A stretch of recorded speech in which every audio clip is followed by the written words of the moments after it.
বৈষম্য বিরোধী আন্দোলন আসলে কি এটা বৈষম্য বিরোধী নাকি এটার মধ্যেই বৈষম্য আছে?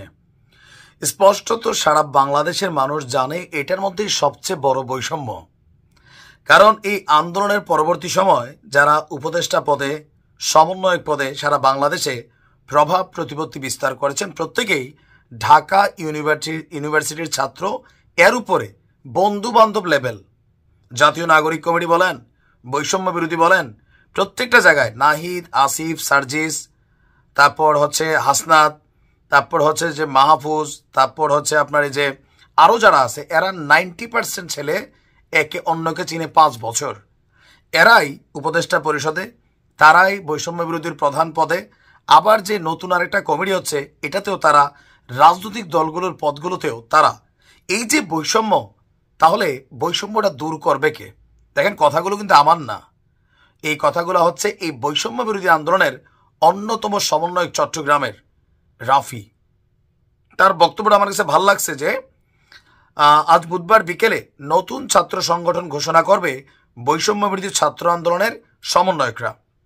কমিটিতে যাদের নাম আলোচনায় তারা সবাই ঢাকা বিশ্ববিদ্যালয়ের শিক্ষার্থী। তাহলে সারা বাংলাদেশকে শুধুমাত্র ঢাকা বিশ্ববিদ্যালয়ের 5-10টা ছেলে, তারা কেন এই টোটাল টিম, রাজনীতি, আগামী দিনের প্রধানমন্ত্রীর পদ, ক্ষমতা সবকিছু তাদের হাতে?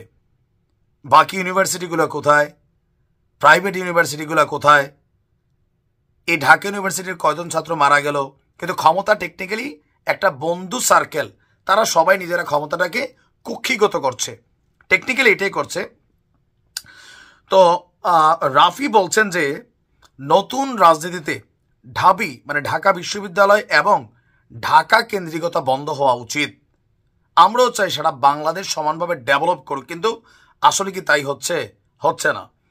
28শে ফেব্রুয়ারি যেই নতুন রাজনৈতিক দল আসতে যাচ্ছে, সেইখানেও আপনার যারাই শীর্ষ পদগুলোতে আলোচনা আছে সবাই ঢাকা বিশ্ববিদ্যালয়ের শিক্ষার্থী।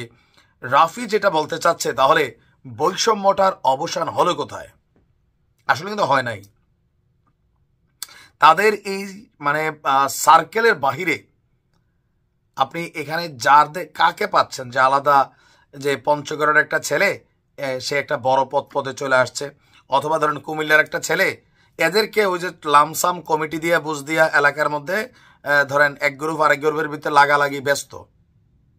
কেউ পদত্যাগ করছে, কেউ বলতেছে না, লোকালি একটু হালকা পাতলা, কেউ সালাম টালাম দেওয়া, চা দোকানে, ওই হাসপাতালে খুঁজা খুঁজা বিভিন্ন কাজ করা, এরা এগুলোতে আছে। কিন্তু মেইন যে জায়গাগুলা, কেন এই আন্দোলনের পরেও বৈষম্য দূর করতে গিয়ে তারা নিজেরাই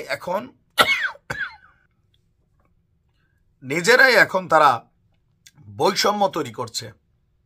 আমারও স্বাভাবিক প্রশ্ন, এই যে প্রাইভেট ইউনিভার্সিটির জন্য একটা কমিটি তৈরি করে দিছে, এটা লামসাম টাইপের কমিটি। ভাই, মানে কি যেই পয়েন্টগুলো আছে, ধরেন একদম যতগুলা কি পয়েন্ট, নাগরিক কমিটি, বৈষম্য বিরোধী, আরও তাদের যে বিভিন্ন সংগঠন আত্মপ্রকাশ করতে যাচ্ছে, কোথাও কিন্তু আসলে ঢাবি এবং তাদের একটা সার্কেল, ডক্টর ইউনূস যেমন সরকার গঠন করছেন সব এনজিওওয়ালাদের নিয়া, ওনার সার্কেলের চট্টগ্রামের মানুষ নিয়া, তো বৈষম্য বিরোধীরা যা করছে ঢাবি এবং তাদের নিজস্ব বন্ধু বান্ধবের বাহিরে কাউকে জি হুজুর করার বাহিরে কিন্তু কেউ রাখছে না।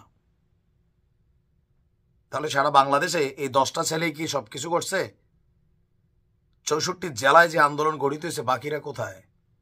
যার কারণে রাফির এই স্ট্যাটাসটা যথেষ্ট মিনিংফুল। দেখা যাক কি হয়। কিছুই হবে না, মনে রাখেন।